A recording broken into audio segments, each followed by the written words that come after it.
Hey there, Chris here. I wanted to make this video because I've kind of had a word floating around in my head this last week or so. It's been about 10 days since my last video.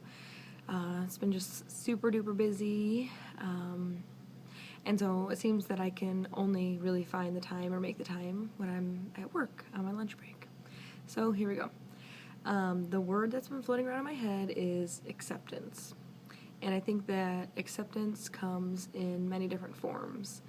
Kind of one of the acceptance pieces that I can't stop thinking about is acceptance of myself. My mom, had kind of asked me to be really sure that transitioning is what I wanted to do. And she wanted me to take some time to think about it. And then I had to remind myself that not everybody knows how long this has been for me. But it's been a real long journey of self-acceptance. I don't know, for the last handful or so of years, I have thought about, obviously, changing things in my life. I've tried to change a lot of things just to make myself comfortable, and just kind of always wished and thought, that I was born a boy. I just thought it would make me feel better. That's how I see myself, and it was just like, dang it, I can see what I want. I don't know how to attain it.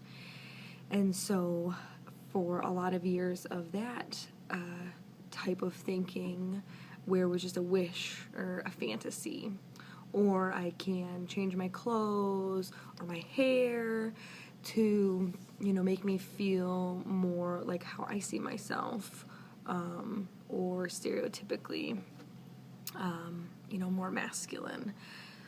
So, those were quite a lot of years.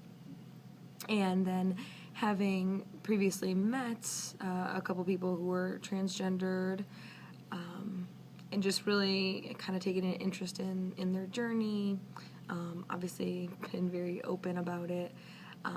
So accepting others too before I really could accept myself, I think, was an important piece.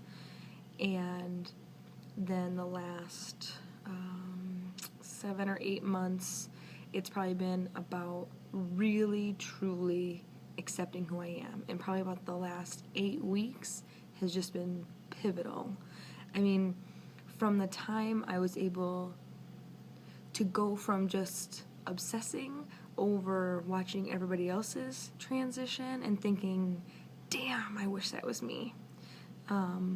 So to go through those few months of that, and then an in-between where you're like, no, that's not me, that can't happen, my life wouldn't accommodate that, there'd be too many changes for people, thinking about all these other people and how it's not going to work for them and not myself, to then think, that's crazy, because I see how I can make myself feel 110% like me and comfortable out in the world and in my own skin. I see that. And so then about the last 8 weeks or so, 9 weeks, it's really been about accepting me. And I don't think that was easy. I don't think it's just something that you step into and you're like, I think I'm just going to transition to the opposite gender today. I mean, it doesn't work like that. You have to think about, your job and your family. You think about all these things and how it's going to affect them, but to actually say those words that I'm transgendered and to start having those conversations, those really difficult conversations with the important people in your life, to see that you're not alone, to see that there are people that love you and support you and just want you to be happy.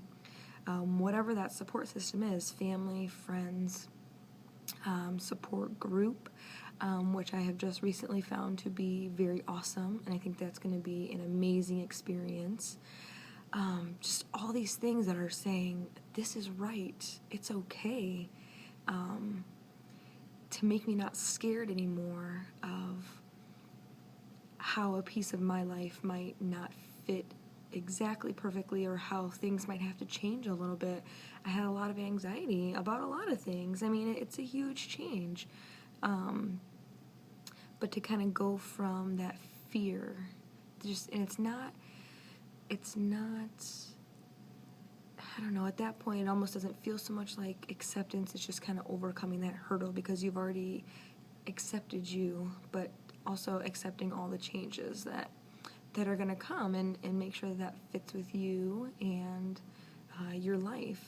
So I think for me, I really think it has been a huge journey of self-acceptance, and I think it's awesome to see where I am. I'm so ready to actually start my transition with hormones, and I really feel like that's going to be an amazing piece for me. And then acceptance, as far as others go, I think that it's a journey for them too. Some people might be okay a little bit off the bat, and some people might not be. But it's a huge change, and I have to remember sometimes for myself at how long it took for me to really fully accept me for me. And I don't think that was easy. I tried to hide and just fit into other people's, stereotypes of what I should be or what they want me to be, and that's just not me. I need to be me. So I think that sometimes to cut some family members or friends slack as they're getting adjusted to it too, because I have to think for myself, I've had these months and years, of kind of thinking about it, and then this is the first time they're ever hearing it. It's just going to take a little while. So, but then I think that there are people that are, accepting right off the bat, and they just want you to be happy, and they're there to support you fully, and I think that's amazing. You got to hold on to those people and then branch out and find other people. I don't think I'm really a support groupie type person necessarily, but I have to say I feel like I fit, and it's awesome. I mean, it's neat to meet other people like me, and not that are even the same gender, but we all go through the same, struggles and triumphs. So to be able to share those and grow from them, I think is awesome. So yeah, I guess that's just acceptance, my journey of acceptance, and I'm hoping that some of my family's journey of acceptance will end out on the top. That's what I hope. But if not, I know that in the end I just need to be true to myself. And it might be one of the hardest things I've had to do, but I know I'm going to be better and stronger for it. So that is my little bit, and I will say goodbye, and hope everybody has a swell day, and I'll check in soon with something else that's going on.